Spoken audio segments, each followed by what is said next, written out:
Greetings, urban farmers, gardeners, and healthy food visionaries. Farmer Greg here, and welcome to the 481st episode of the Urban Farm Podcast, where every day we work together to educate and inspire you to become part of your food revolution. Did you know that no matter how much or little food growing experience you have, there is one special technique that will level up your garden so that it will consistently make food that's more nutritious, delicious, and resilient than you ever imagined? I started the Urban Farm Podcast to provide you with tools that you need to be in control of your food and live a happy, healthy, resilient life. But something I can't offer you in a podcast is a live opportunity to learn from a renowned educator. If you are concerned that the industrial food system doesn't have your health and well-being in mind, well, you would be correct about that. And we invite you to sign up for this free Urban Farm U webinar with our friend and seed expert, Bill McDormand. In this webinar, you'll learn why saving seeds is your next step to supporting a healthy and vibrant lifestyle with peace of mind, knowing where your food comes from. So if you want to level up your garden, join us Tuesday, October 8th to learn how you can use seeds to take control of what you eat and feel better than ever. We'll go live at 6 p.m. Pacific, and Bill will answer your questions at the end of the webinar. Take a quick moment now to reserve your spot by signing up at ownyourseeds.com or by texting SAVE SEEDS, all one word, to 33444. That's ownyourseeds.com, or use your phone to text SAVE SEEDS to 33444 to sign up. It's totally free, and I would be so happy to see you there. Today on our podcast, we have someone who builds soil quality through carbon management. We're talking with Rivka Fidel about biochar and carbon farming. Dr. Rivka Fidel is currently an assistant professor of practice at the Department of Environmental Science, University of Arizona, teaching introductory level classes in soil science and critical zone science. I wonder what that is. She received her PhD in soil science from Iowa State University and her BS in environmental science from Union College. Her research is in soil carbon and nitrogen cycling, specifically examining the efficacy of biochar for improving soil quality and mitigating climate change. Welcome to the show today, Rivka. Are you ready to rock soil? Let's do it. Excellent. So I shared a bit about you. Can you fill in the blanks for us and share more about the path you took to get where you're at today? Yeah, so I've always really loved all kinds of natural science, understanding how the world works. And I also loved stories. When I was little, my parents would take me to the Museum of Natural History, and I would spend hours looking at the dinosaurs and all the other animals and plants and everything. And I just would not want to leave. And then I also love to read and write and all these things. So I knew I wanted to do something intellectual, probably science, for a long time. And it wasn't until late in high school that I really leaned towards the science end of things. I learned that doing science requires writing and communication, so I wouldn't have to give those things up. And then when I got into college, Union College, that was when climate change was really starting to make the news a lot. Mm-hmm. And that really called to me, because the things that seem to be the biggest problems are the things that people don't see every day, that aren't salient, that creep up on you. And I just really loved the natural world, and I just could not imagine a world where that was degrading and taken away from us. So I started looking into environmental science at that time, just because it was really, had something to do with climate change. Didn't know what I wanted to do exactly with that degree. And I found, I loved that it integrated all the different natural sciences. I got to do a little bit of everything. And I also, not related to my major whatsoever, but one of my introductory courses had us read The Omnivore's Dilemma. Oh, nice. And yes, so I imagine that's a very popular book among gardeners. If not, I highly recommend it. And that just really opened my eyes to how much agriculture was contributing to the problems of climate change, and in addition to pollution that people tend to be a bit more aware of. And I just found it mind-boggling for example, that we subsidize growing monocrop corn. Mm-hmm. And the conventional way of growing it just produces so much carbon dioxide emissions and causes soil erosion, not to mention all the pesticides, herbicides, etc. Right. So that really inspired me. I wanted to do something more about it. Union College had absolutely no soil science classes or agriculture classes, and I still love it all the same.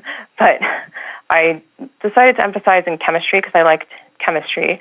And then I took everything that I could about plants because that was the next best thing. And still, at the time, I had no notion of how much climate change mitigation had to do with plants versus soil or even energy, right? And so I was looking at all these different angles. Where can I make the most difference? I was really inspired by this idea of sustainable agriculture, but I didn't know if it was for me quite yet. Uh-huh.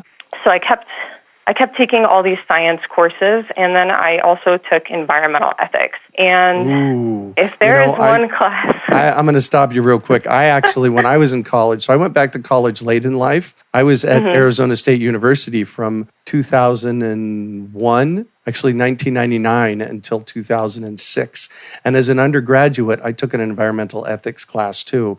It was enlightening. Professor Vitek taught that class, and to this day, I still have one of the books we read for that, State of the World 2009. It was more of a science book to give us some background, but it had this chapter, A Safe Landing for the Climate, and another chapter about land use to cool the planet.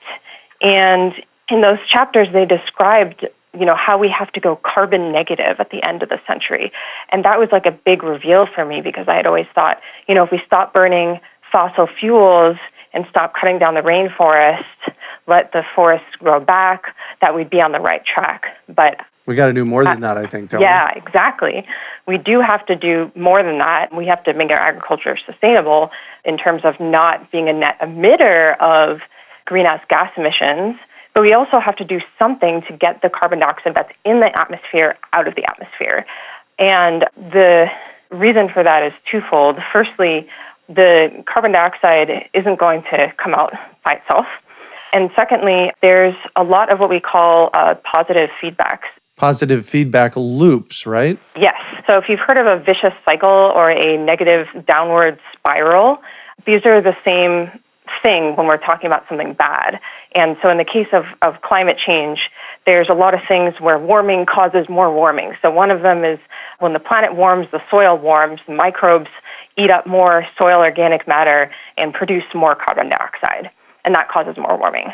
Oh, interesting. So the carbon dioxide that we put in the atmosphere so far has kicked off this positive feedback loop, this negative spiral, and we're going to spiral downwards until we do something to get ourselves to go back up. The emissions from fossil fuels create this downward spiral of more carbon dioxide leads to more warming leads to more carbon dioxide from the soil, and that will keep going unless we do something to reverse it, to pull carbon dioxide out of the atmosphere. How do we pull carbon dioxide out of the air? So there are a lot of ways that we could pull carbon dioxide out of the air. The main ones that were in this book that inspired me and are still in a lot of books are that we can use carbon capture and storage, which is putting these specialized kind of scrubbers onto power plants that react with the carbon dioxide, and then you collect that spent material, pull the carbon dioxide back out, and inject it into the ground under pressure. Interesting. Yeah, so that's the storage part is injecting a gas underground. And there's a lot of concern about it escaping, as you might guess, because you're putting something that at normal pressures would just blow out, just like when you open that soda pop, right? Right. So this approach is risky, and it's also still quite expensive.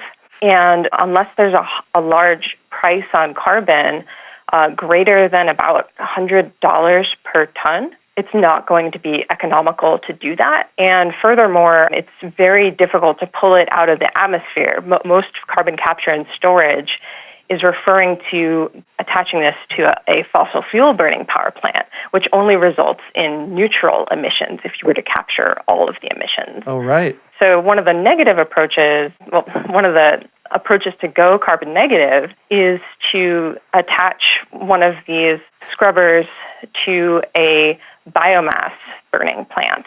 So the plants take the carbon dioxide out of the atmosphere, and then that is burned and released, and that carbon is captured once again. But you still have the problem of where are you going to put this stuff? Right. Some people are bubbling their CO2 through algae tanks, and it grows algae, and then they make biofuel, but that's still going to get burned. Right. So you can use the CO2 many times, but you still have this problem of what are you going to do with it?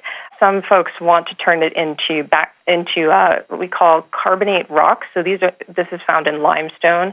So shelled organisms take out carbonate from the ocean and make their shells with it, and then when they die, it's still there. And this stuff you can identify if you just put some acid, even just vinegar, on it, and it bubbles.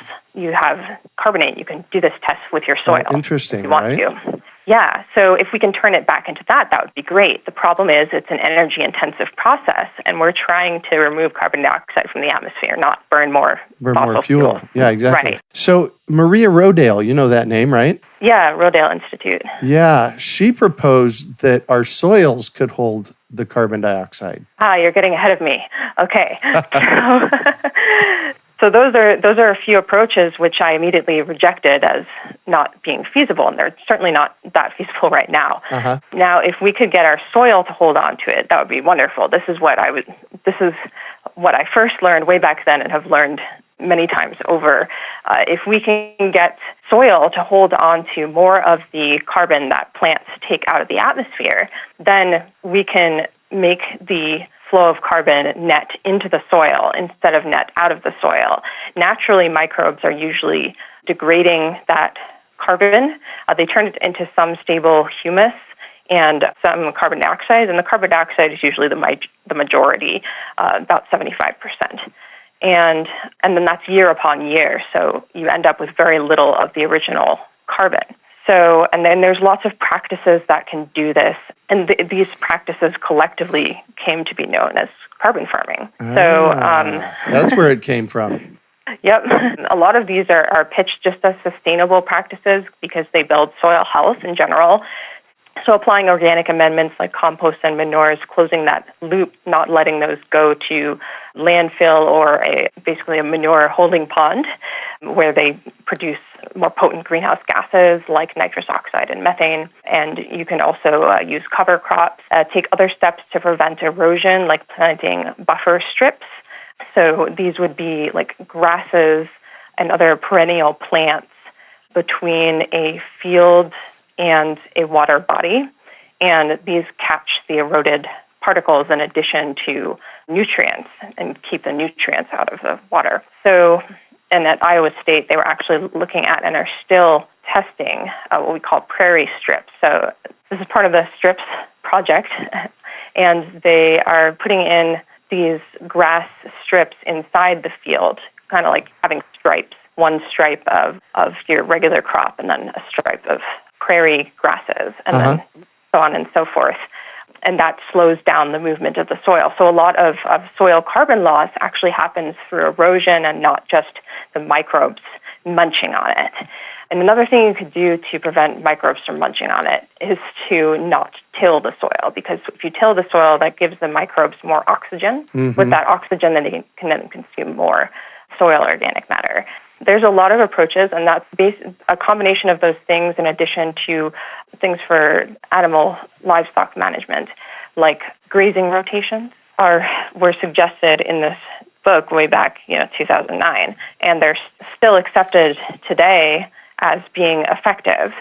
Now, what really caught my eye way back when, 2009, was that this one little paragraph among the different organic amendments, compost, manure, and then this stuff called biochar. And it was saying that if you apply this stuff, this charcoal-like material to the soil, it would result in net negative emissions, even more so than some of the other practices. And so net negative is positive in this case. Right, it's a good thing. Yes, so net right. negative emissions is drawing that carbon dioxide out of the atmosphere. So we need to get to net neutral by 2050 and net negative by the end of the century. And in order to prevent warming of 2 degrees Celsius or more, and scientists are actually saying we need to aim for 1.5 degrees Celsius. So we have to get to carbon neutral still mid-century, but we have to get even more carbon negative by the end of the century to achieve that. And so I looked at this biochar idea and thought, why isn't there a whole chapter about this? This is really intriguing. And I looked it up, and the way it works is you heat up biomass. So any plant material works. Manure works also, as long as it's dry, ideally. And paper waste, things that are from a plant recently. They could have gone through an animal or through a little bit of processing, but anything from a plant that would otherwise go to waste. So you heat it up, and there's this loss of some carbon, but not all of it. And that produces some flammable gases, some oils, and these can be used to produce energy if they're burned. Now, the char is the last component, and this is what you would add to the soil. The char has certain properties that make it not tasty to microbes. So it has lots of double bonds, and these form a honeycomb-like structure with little hexagons. And those they're not poisonous unless you've made the biochar in an unadvisable manner. They're not poisonous. Those bonds are just really hard to break. And to eat, microbes have to break bonds. So the microbes leave this carbon alone, and it stays in the soil.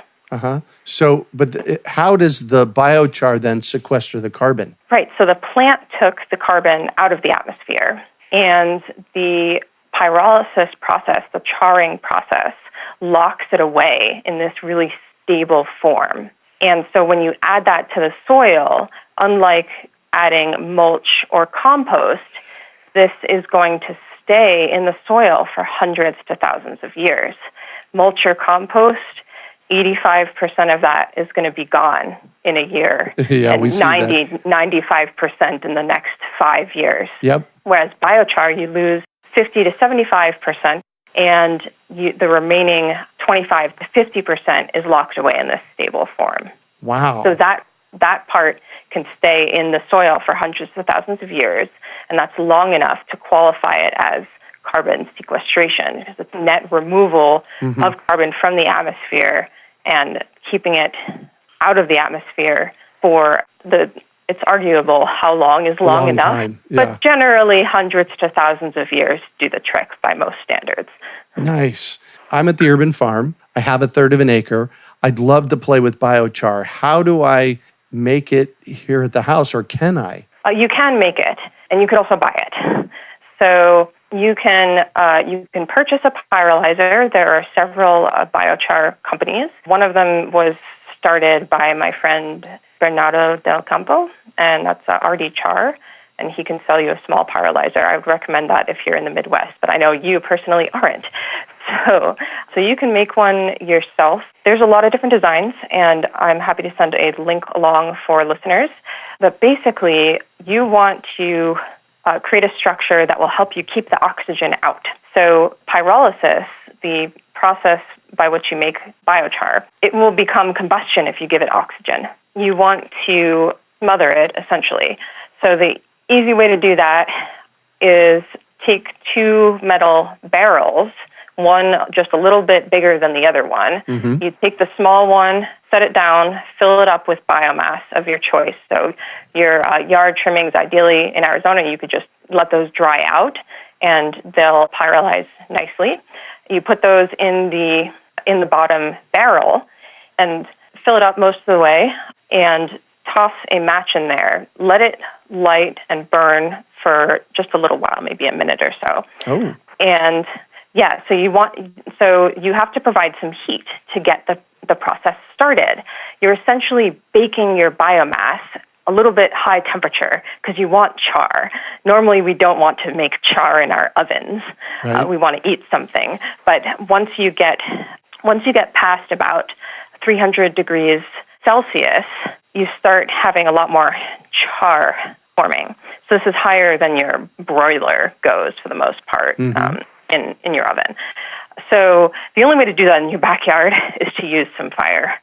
So you toss your match in there, let it light just a little bit, and then you smother it by putting your other barrel on top down. So the top of your barrel is going to go to the bottom. So it's kind of like a very tall set of Petri dishes, because Petri dishes, the top part is a little bit wider than the bottom part. Right. And then you let it char for a while. So once it has enough heat to get going, the process is self-sustaining, assuming you're not putting something unconventional in there like cotton or clothing. So those are plant materials, but high cellulose. So materials that have a good mix of plant components, cellulose, hemicellulose, and lignin, are going to generate enough heat to char themselves. And then once it's done, I just stick it in my compost bin or in the soil? Yeah, you can do either, actually. So in general, you can put first you want it for safety. Check that it is cool. Oh, yes. So you could stick a meat thermometer in there if you'd like. You want to carefully touch the outside and make sure it's cooled off on the outside, and then it can surprise you on the inside as well. So use a meat thermometer, or just to be safe, you can wait overnight once it's done smoking. You don't want too much smoke, because that smoke actually acts as a greenhouse agent. So it's not a gas, just lots of particles, but those particles cause very potent local warming. So if you have smoke, it's time to rebuild and ask an expert. Anyway, so once your biochar is cool, you can use it. You can cool it faster by tossing some water onto it. That's called quenching. And at any rate, you want to ideally apply it moist. So if you mix it into your compost pile, you're going to want to add, unless your compost pile is moist, you might want to add a little bit of extra water. Biochar has lots of pores. It likes to suck up water. And then that can actually improve the composting process. If you apply biochar directly to the soil, it's not going to be like compost in that it provides nutrients. Biochar, unless you make it from something very nutrient dense, like a poultry litter, it's not going to provide that much nutrients. A little bit of phosphorus, a little bit of potassium, hardly any nitrogen whatsoever. But you can apply it straight to soil. The issue is when it's dry. When the biochar is dry and the climate is dry, it can blow away. So you want to till it in, and yes, that releases more carbon dioxide, or mix it in with your compost, and then you can put it on top of the soil. Yes, and then irrigate and keep an eye on it. I mean, you might not notice the dust. We need to test this better. So the idea is that the moist compost will reduce the dust and help form aggregates, clumps of soil, so that the biochar won't blow away. However, this is still an area of research. Hardly any research has been done in the Southwest. There's a few studies out there, but in general, in dry environments, there just hasn't been as much research. Much more research has occurred in the Midwest due to the large-scale conventional agriculture going on up there, and in the Northeast as well. You call it interesting. You call it research. I call it experimenting in my backyard. Yeah. So yeah, you can definitely experiment. There's just some things you're not going to be able to see, like emissions and dust, unless you put a camera on it, literally. So yeah, you can totally make biochar in your backyard. You can buy a pyrolyzer. You can buy biochar. There's dozens, if not 100 already by now, of biochar companies in the United States. Well, awesome. Thank you so much for all that information on biochar. So if somebody wanted to dig in deeper, where would they find more information on it? So Probably the best place to go is Biochar Internationalorg. There's a hyphen in there. If it doesn't pop up for you, just plug it into the old Google and it'll come right up. If you click around, they have a page about biochar technologies and about making your own biochar, and they have more information about the biochar itself. Excellent. And then you had a friend that makes it? Tell me about him again. Yeah. So my friend Bernie is the founder of RTChar. So it's ARTICHAR. And they make biochar in Iowa. And we met while I was doing my PhD. So he was researching the pyrolysis end of biochar. What temperature is best? What pyrolysis method is best? Do you do it fast or do you do it slow? What helps you get those other products out, the gases and the oils, that kind of thing. So he's into the design of pyrolyzers and how that affects the quality of the biochar and the other products. Awesome. Maybe we need to connect and get him on the podcast as well. Sure. Yeah, I'm sure he'd love it. Awesome. So I'm going to shift on you, and I'd like for you to talk about a time you failed, how you overcame that failure, and what you might have learned from it. Back when I started my PhD, there were a lot of questions still in biochar research. So biochar, the term arguably was coined in 2006, and I was starting my PhD in 2010. And there was a lot of research that contradicted itself. So there'd be one study saying one thing and another study saying another thing. And this extended to most areas of biochar research. Uh-huh. And what a lot of this comes down to is that not all biochars are created equal.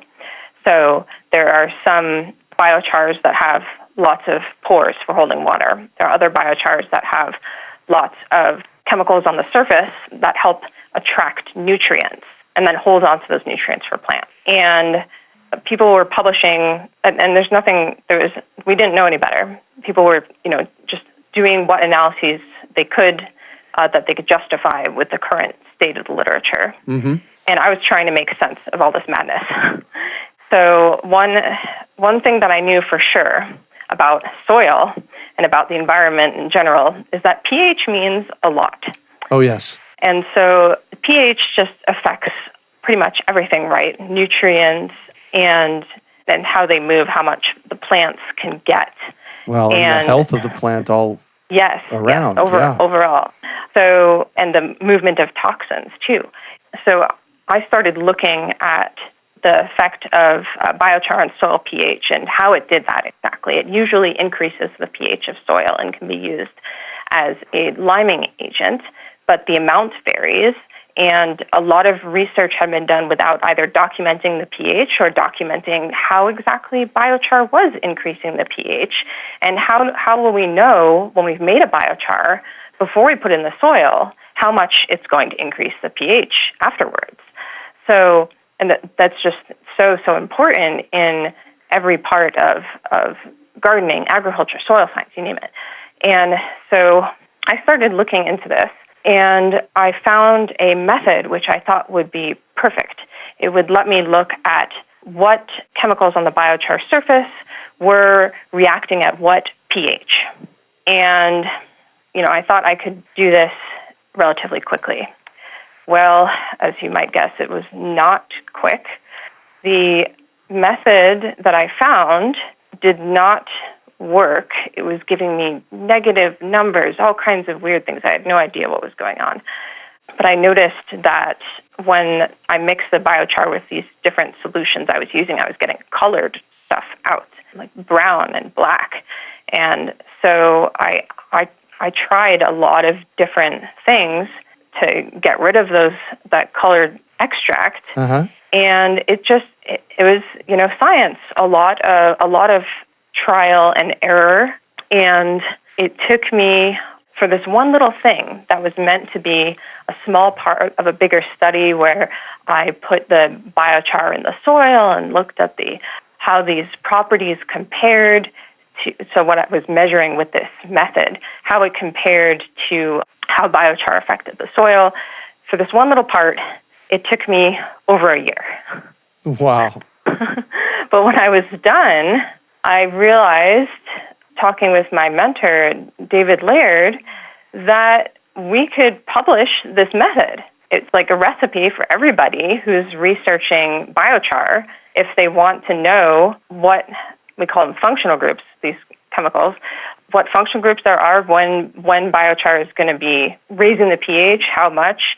They could use this method. And I ended up with another paper where we looked at all of the stuff in biochar that increases the pH, not just the organic stuff, but the inorganic too. So if I hear you correctly, you're saying that you invented a measuring tool for biochar. Yes. Awesome. Well, I reinvented one. Okay, good. Or It's one that didn't work. Yeah. It was used for activated carbon, which is quite similar to biochar because you pyrolyze it. Uh-huh. So biochar isn't like new. It's people have been adding char to soil for a while. Yeah. The idea of using it for carbon sequestration is really new. Uh-huh. Have you heard of terra preta? Yes, absolutely. For listeners, it is a soil found in the Amazon that it's believed native Amazonian peoples were adding char to the soil, either intentionally or unintentionally, as part of their trash. And the soils to this day are really fertile, where in the Amazon soils are not typically very fertile. Exactly. So this inspired all this biochar research and this idea that we could add this really stable carbon material to soil. And so there's just been this resurgence in interest in adding char to soil that had largely dwindled out since the beginning of the Green Revolution. Yeah. So you basically took a failure and you turned it into a success. Yeah. So my next question for you is, what do you consider your biggest success? When I was wrapping up my PhD, I had met a lot of people, made this network of fellow scholar activists, people who really cared about the environment and wanted to do something about it now, not just wait for our research to make an impact. And we caught wind of the impending Bakken pipeline in 2014. So this is the pipeline that inspired Standing Rock and was going to cut through Iowa, in addition to the Dakotas, etc. So we saw this in the news, and before anybody even had noticed it in the news, we collectively decided we have to do something about this. So me and my friends, who are actually all women and all in the Sustainable Agriculture program, just got together at my friend Angie Carter's house, and we just talked about, what could we do as a small group of people. And we realized that since we knew a lot of other people, and a lot of people, these people were in organizations like our Sustainable Agriculture Student Association that we were in, and like Active Us, which is a environmental activist group that I had been president of for a time, a student group. So we realized we knew all these people and these groups that individually might not be able to stop the pipeline, but if we got them together, might be able to do something. So we all agreed to reach out to our contacts and see if we could just set up kind of a town hall meeting about this. And we thought, maybe we'd get 20 people or something. But in just a few months, we were able to round up over 100 people. Wow. All at this one meeting, listening to panelists basically talking about, what the impact of the pipeline would be, how could we stop it legally, what the impact could be to socially, possibly starting these like boom towns that have a predominantly male population and could lead to discrimination and abuse. Mm-hmm. So we were really inspired by how many people showed up, and we kept this network in place, and it became the Iowa Bakken Pipeline Resistance Coalition. Oh, and interesting. We worked with lots of different groups, including local tribes, the Meskwaki, and with Bold, Iowa, and Bold, Nebraska, who were all fighting this pipeline. And somehow, even though we had done other activism things before that, we try really hard, but we can barely get this into the press. Well, these hashtags just took off on social media, And before we knew it, thanks to everyone operating across these state lines, nearly everyone you talked to knew what hashtag no DAPL or hashtag no Bakken meant. And suddenly Standing Rock started, and we were able to send a contingent up there representing Iowa and support the tribes there. So something that, even though the pipeline ended up being built, and yes, it is spilled, and it's still facing some legal hurdles, even though the pipeline got built, we, through many other people, through our ability to build networks, and thanks to everyone who is working with us, we're able to bring the pipeline to the forefront of people's minds, and that we are able, and that the tribes themselves, with our help, were able to bring attention to tribal rights also, was just profoundly amazing. Nice. Well, that kind of probably speaks into what drives you in life, because I can hear the passion behind your speaking. Yeah, so I'm definitely driven by a need to help people and basically all life that cannot help itself.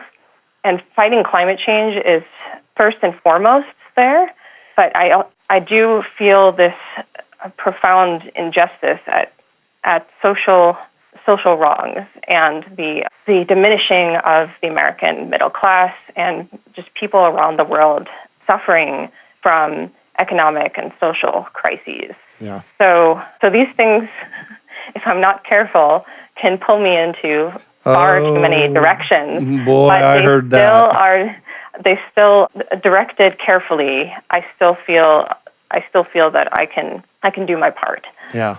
Excellent. And one book for our listeners? In these times, I really like books that give me hope instead of just telling me how bad things are, because as a scientist, I know exactly how bad things are.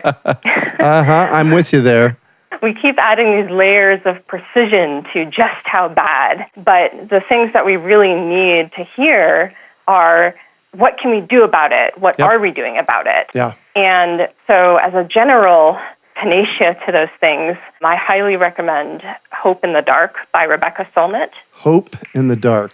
It was actually written during the Bush administration, and it's about how activists and what we would now call, justice warriors, but they weren't called that back then, how activists around the world actually did make a difference in that time, despite the unfriendly political situation. And so it's really timely, but it's also just a really good guide and motivator, because if we just look at the problems, it's so hard to see the way forward. You just get paralyzed. Yep. And this points us to successes that a lot of us didn't know were happening. What one final piece of advice do you have for our listeners? So I'd say no matter where you are, but especially if you've moved recently, put down roots. So get to know where the place you're living. It's easy to become blind to wonderful things that people are working on locally that you could contribute to help fight climate change or whatever your calling is. And that act of doing can really give you hope, because you can see the changes happening so much better if you're the one contributing to them. Awesome. Well, thank you so much for joining us on the show today, Rivka. You're welcome. How can our listeners find you? So I have a Twitter. It's just at Rivka Fidel. So that's RIVKA, then F as in Frank, I, D as in dog, EL. Perfect. And my email is the same, but it has a period in between. So it's just rivka.fidel@gmail.com. You can also find show notes from today's podcast at urbanfarm.org/Rivka. I want to share with you a problem I've grappled with for decades. How can we really know if the food that we eat supports a healthy lifestyle? Like you, I am frustrated by the unhealthy practices of the industrial farming system. and want to know that I am eating the healthiest food possible. Did you know that scientists at the CDC found that 90% of Americans have pesticides or their byproducts in their bodies? I believe that nobody should have to unknowingly be exposed to pesticides and GMOs.